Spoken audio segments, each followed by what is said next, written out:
তুমি এটা কি করলে গো? হ্যাঁ, তুমি বলে রং লাগাবে, তুমি এরকম করে নিয়ে শুয়ে পড়লে কিসের জন্য? যাই বৌদির কাছে যাই। বৌদি বাড়িতে আছে? বৌদি বৌদি বৌদি বৌদি বৌদি বৌদি বৌদি বৌদি, আমি কি দেখতে খারাপ? কই না তো। তাহলে সবাই আমাকে রং লাগাতে দেয় না কেন? তুমি রং লাগাবে? তাহলে তুমি আমাকে সারা শরীরে রং লাগাও, সারা শরীরে রং লাগিয়ে যাও। তাহলে দাঁড়াও, সবাই দেখে নেবে না, আমি দরজাটা বন্ধ করে নি। দাঁড়াও, চলো রং লাগাই, চলো। আসো আসো, রং লাগাবো, বসো।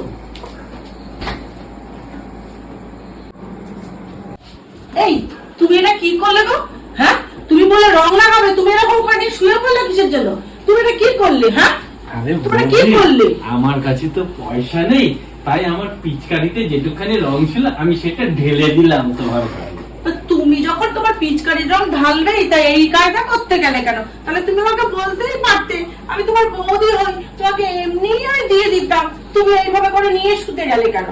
হ্যাঁ, ওরে মরণ, নিজেই আমাকে বলে দিতে পারতো, বৌদি আমার পিচকারির রংটা ঢালবো, তাহলেই হয়ে যেত যে আমার তো পয়সা নেই, পিচকারির রংটা ঢালবো। বৌদি আমি আসি তাহলে।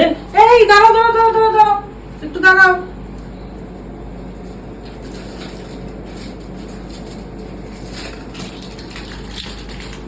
তুমি বাইরে বেরোবে, সবাই দেখতে পাবে, এই জন্য একটু রং লাগিয়ে যাও।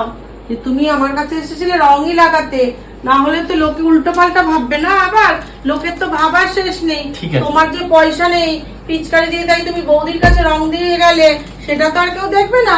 তাই একটু বেশি করে রংটা লাগিয়ে যাও, যাতে ওই বাইরে পল্টুর মা, সন্টুর মা, যারা যারা আছে তারা যাতে তোমাকে বাজে না ভাবে।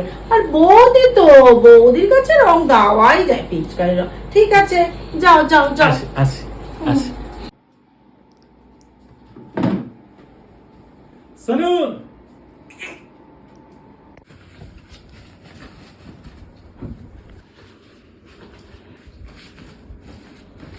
এই প্যান্টের পকেটে 5টা 100 টাকার নোট ছিল, কোথায়? আমি কি করে জানবো? তুমি যে আমাকে বলছো, আমি তোমার টাকা দেখেছি নাকি? আমি কি করে জানবো মানে? যে তুমি ছাড়া, ছেলে ছাড়া এই বাড়িতে কে থাকে? জামা প্যান্ট তো সব তুমিই কাছো, আর তুমি বলছো টাকা নেই, টাকা হাওয়া হয়ে গেল। ওসব জানি না, কোথায় টাকা রেখেছো, দাও আমার টাকা।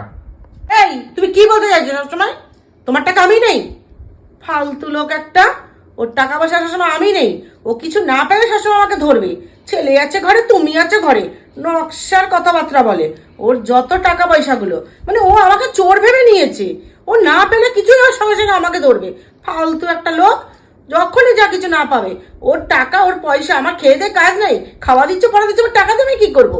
ফালতু কথাকার একটা। যা, তোর টাকা আমি ধরিও নি, কিছু করিনি, যা। সবসময় এরকম করতে থাকে।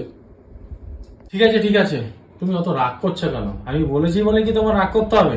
ঠিক আছে, দেখছি কি করা যায়, দাঁড়াও।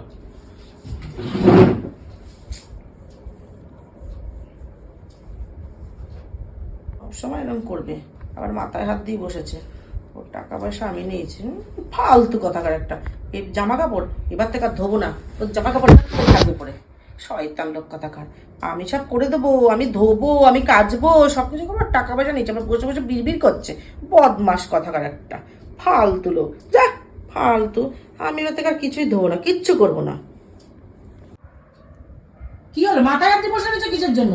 হ্যাঁ, ওরকম করে বসে রয়েছে কিসের জন্য? আরে কি বলবো, ওই টাকাগুলো জাল ছিল, ভেবেছিলাম ওটা চেঞ্জ করব। ঠিক আছে, যাক, চলে গেছে, হারিয়ে গেছে, হারিয়েই যাক, ছাড়ো, যা হয়েছে হয়েছে। কি? টাকাগুলো জাল? তুমি কি করে জানলে টাকাগুলো জাল? আচ্ছা শোনো না, আমি না, যে ঘরটা ঝাড় দিতে গিয়ে কটা পেয়েছিলাম টাকা, 100 টাকার নোট। দেখছি কোথায় রেখেছি, দাঁড়াও। ও এই যে। কই দেখি দেখি দেখি। হ্যাঁ, এগুলি এগুলি আসল টাকা ছিল, জানো তো। এমনিতে তো তুমি খুব নিজেকে চালাক মনে করো, আর তুমি তো স্বীকার করতে না। ব্যাস, এগুলি।